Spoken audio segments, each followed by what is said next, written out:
Bonjour à tous, bienvenue sur e-learning physique. Dans une vidéo précédente, on a parlé des énergies potentielles et j'ai insisté sur le fait qu'il était bon dans les exercices d'avoir dans sa tête un catalogue d'énergies potentielles qu'on va pouvoir en quelque sorte parachuter sur un certain nombre d'exercices pour être vraiment très efficace. Donc en deux vidéos, je pense que je vais faire aujourd'hui cette vidéo sur la recherche des positions d'équilibre et leur stabilité uniquement à partir de l'énergie potentielle, et dans une deuxième vidéo, on verra comment on peut se servir de cette même énergie potentielle et de l'énergie mécanique pour établir très rapidement l'équation différentielle du mouvement et pour la linéariser au voisinage des positions d'équilibre pour étudier leur stabilité. Donc aujourd'hui, on va traiter le plus efficacement possible avec la méthode que j'ai indiquée dans la première vidéo pour donc faire un exemple concret, l'exemple d'un point matériel qui est astreint à se déplacer sur une tige. Cette tige forme un angle incliné alpha avec la verticale et elle tourne donc dans le référentiel terrestre supposé galiléen. Elle tourne à vitesse constante oméga. Alors bien évidemment, on va étudier ça dans le référentiel non galiléen associé à la rotation et on va voir comment trouver les positions d'équilibre et leur stabilité. Alors dans tout problème de mécanique, tu as toujours quelque chose à dire, ne serait-ce que définir le système, donc c'est le point P de masse M, d'indiquer le référentiel dans lequel tu travailles. Donc ça va être un référentiel R' lié à la tige, donc qui tourne autour de OZ à vitesse angulaire constante oméga, donc il n'est pas galiléen. Pour rappeler qu'un référentiel est non galiléen, plutôt que de dire il est en rotation, par rapport à un référentiel galiléen, le référentiel du sol, il vaut mieux dire il n'est pas en translation rectiligne uniforme par rapport à ce référentiel du sol galiléen. Comme ça, tu montres que tu sais reconnaître un référentiel non galiléen. Donc R' lié à la tige. Donc ce qui est crucial, c'est d'indiquer qu'il est non galiléen. Ensuite, on va faire donc le bilan des forces. Donc on va mettre d'abord d'un côté les forces vraies, entre guillemets, les forces qui résultent vraiment d'une interaction entre deux corps. Donc il y aura le poids, mg, on va faire un dessin tout de suite, la réaction de l'axe, et puis la tension T du ressort. Donc ça, ce sont les forces vraies. Et puis, bien sûr, les pseudo-forces, donc la force d'inertie d'entraînement et la force d'inertie de Coriolis. Alors, il est toujours bon dans cette étude de repérer les forces qui sont conservatives, non pas conservatrices, mais conservatives, c'est pas de la politique, et les forces qui sont non conservatives, mais qui éventuellement ne travaillent pas. Donc le poids dérive d'une énergie potentielle, donc il est conservatif. La réaction. Alors la réaction de l'axe, donc on va peut-être d'abord dessiner le poids. La réaction de l'axe, on peut dessiner sa trace dans le plan du tableau, mais on est bien conscient que cette réaction est dans un plan perpendiculaire à la tige, puisque comme il n'y a pas de frottement, tout ce qu'on sait, c'est qu'elle n'a pas de composante tangentiellement à la tige, donc elle est non conservative, parce qu'on ne peut pas lui associer d'énergie potentielle, c'est déjà même pas un champ de force, c'est-à-dire une force qui a priori dépend de la position du point dont on pourrait donner une expression. Donc c'est non conservatif, mais ne travaille pas, car c'est toujours perpendiculaire à la vitesse. La tension du ressort, elle est conservative. Donc on connaît son énergie potentielle. La force d'inertie d'entraînement est conservative. On connaît son énergie potentielle.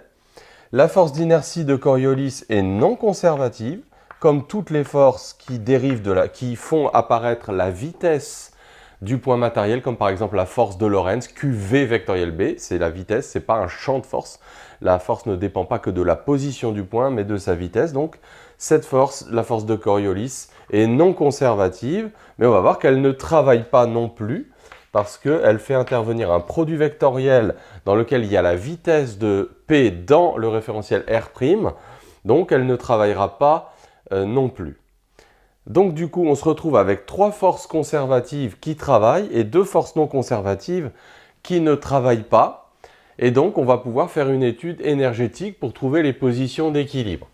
Donc, pour trouver les positions d'équilibre, la méthode, c'est de dériver l'énergie potentiel, non pas par rapport au temps, mais par rapport aux paramètres. Encore faut-il vérifier que ce système est un système à un seul paramètre. Alors le paramètre ici du mouvement, c'est bien évidemment la distance r prise sur cet axe delta, sur cette tige delta, r de t. On voit que si on connaît la position r de t, eh bien à chaque instant on est capable de repérer la position du point P. Donc la méthode énergétique est tout à fait indiquée et c'est ce paramètre r qui va jouer pour nous donc voilà le rôle de paramètre du mouvement. Donc les positions d'équilibre seront données par les extrémums de l'énergie potentielle par rapport à R. Alors, c'est là maintenant qu'on rentre vraiment dans le vif du sujet. On va écrire l'énergie potentielle du système. Alors, je t'encourage toujours à mettre ça sous forme de guillemets, hein, ou tu n'es pas obligé de le mettre sur ta copie, mais sous forme de guillemets. C'est-à-dire qu'on va utiliser, on va parachuter sur l'exercice les formules d'énergie potentielle qu'on a vues ensemble dans la vidéo précédente. Donc voilà, je ne redémontre rien. Il faut surtout bien prendre garde de connaître la signification physique de chaque terme de ces énergies potentielles. Mais voilà, tu les donnes directement et ça va être extrêmement efficace. Si on te demande de les redémontrer, tu as dans ta poche les démonstrations avec le système de coordonnées adapté que tu vas pouvoir venir parachuter sur cet exercice-là. Donc, bon, la force d'entraînement, elle est centrifuge, hein, c'est m oméga carré vecteur hm, ou hp plutôt. Oui, alors j'ai mis hm, mais bien sûr c'est hp parce que c'est p le point. Et donc h, la projection orthogonale de p sur l'axe de rotation. Et donc voilà, il faut tout exprimer en fonction du paramètre r. Donc z, attention dans cette formule, z est orienté vers le haut. Donc il faut exprimer z en fonction du paramètre, c'est-à-dire r. Donc on voit que z c'est r cosinus alpha. Donc ça fait r cosinus alpha. Alpha bien sûr est un angle fixé, hein, il ne bouge pas au cours du mouvement. Plus 1/2 de k, longueur totale du ressort, moins L0. Donc la longueur totale c'est la distance r. Voilà, pas plus de questions que ça pour écrire l'énergie potentielle du ressort. Et cette formule très précieuse, c'est l'énergie potentielle de la force d'inertie d'entraînement. Et crois-moi, celle-là, c'est peut-être la plus précieuse des trois, en tout cas celle sur laquelle les étudiants rencontrent le plus de problèmes. Donc voilà, tu l'as parachutée et surtout, tu es capable de la redémontrer. Alors, si tu dois la redémontrer, surtout, tu oublies les axes durée, enfin il n'y a pas vraiment d'axe d'ailleurs ici, mais tu introduis toi-même un système d'axes cylindro-polaire avec un vecteur ER radial au sens des cylindriques de H vers P, et puis Eθ vers le fond et EZ, et donc tu fais ta démonstration dans cette base-là avec le gradient. Je ne refais pas. Hein, donc HP, donc ça va faire R projeté sur le côté opposé, donc R carré sinus carré alpha sur 2. Et voilà, et bien une fois que tu as écrit ça, voilà, le boulot il est pratiquement terminé. On a écrit l'énergie potentielle en fonction du paramètre R. Bien sûr, R est fonction du temps, mais nous, on ne va pas dériver l'énergie potentielle par rapport au temps, mais on va la dériver par rapport à R pour trouver là où les positions d'équilibre.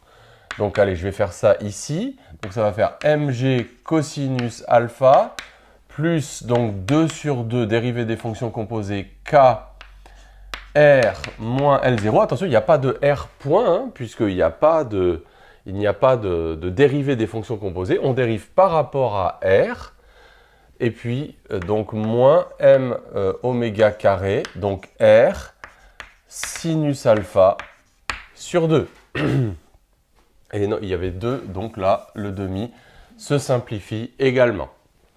Et donc, il ne nous reste plus qu'à exprimer R en fonction du reste à l'équilibre. Donc, à l'équilibre, R équilibre vérifie tout ça est égal à 0. Alors, allez, on va factoriser R. Donc, ça fait R facteur de K moins M oméga 2 sinus alpha est égal à moins Mg cosinus alpha plus K L0. Et donc, la position d'équilibre, R équilibre, est égale à donc moins Mg cosinus alpha plus KL0 divisé par K moins M oméga carré sinus alpha. Alors bien sûr, on peut se poser la question de la stabilité de cet équilibre par rapport, donc est-ce que c'est un équilibre stable ou un équilibre instable? Et pour ça, il faut étudier la dérivée seconde de EP. Est-ce qu'elle est positive ou négative? Donc si on a affaire à un minimum, eh bien d2EP sur dr est positif. Donc là, on aura une position d'équilibre stable. Et si elle est négative ou nulle, eh bien on aura une position d'équilibre instable. Donc calculons la dérivée seconde de l'énergie potentielle par rapport à R. Donc on redérive encore une fois cette expression. Donc on aura K moins M oméga carré sinus alpha. Et là on voit qu'on peut avoir une petite discussion sur le fait que oméga, par exemple si on travaille à Km et alpha fixé par rapport à la vitesse angulaire de rotation. Donc on voit qu'on aura une position d'équilibre stable. C'est-à-dire si oméga est plus petit que oméga carré plus petit que K sur M sinus alpha. Et donc on pourrait appeler ça un oméga C carré. Donc il ne faut pas que ça tourne trop vite. Et la valeur de la pulsation qui fait la transition entre une position d'équilibre stable et instable, eh bien donc elle sort du calcul. Et donc ce sera instable dans le cas contraire. Je ne traite pas le cas un peu pathologique où oméga est égal à cette pulsation, c'est plus mathématique que physique.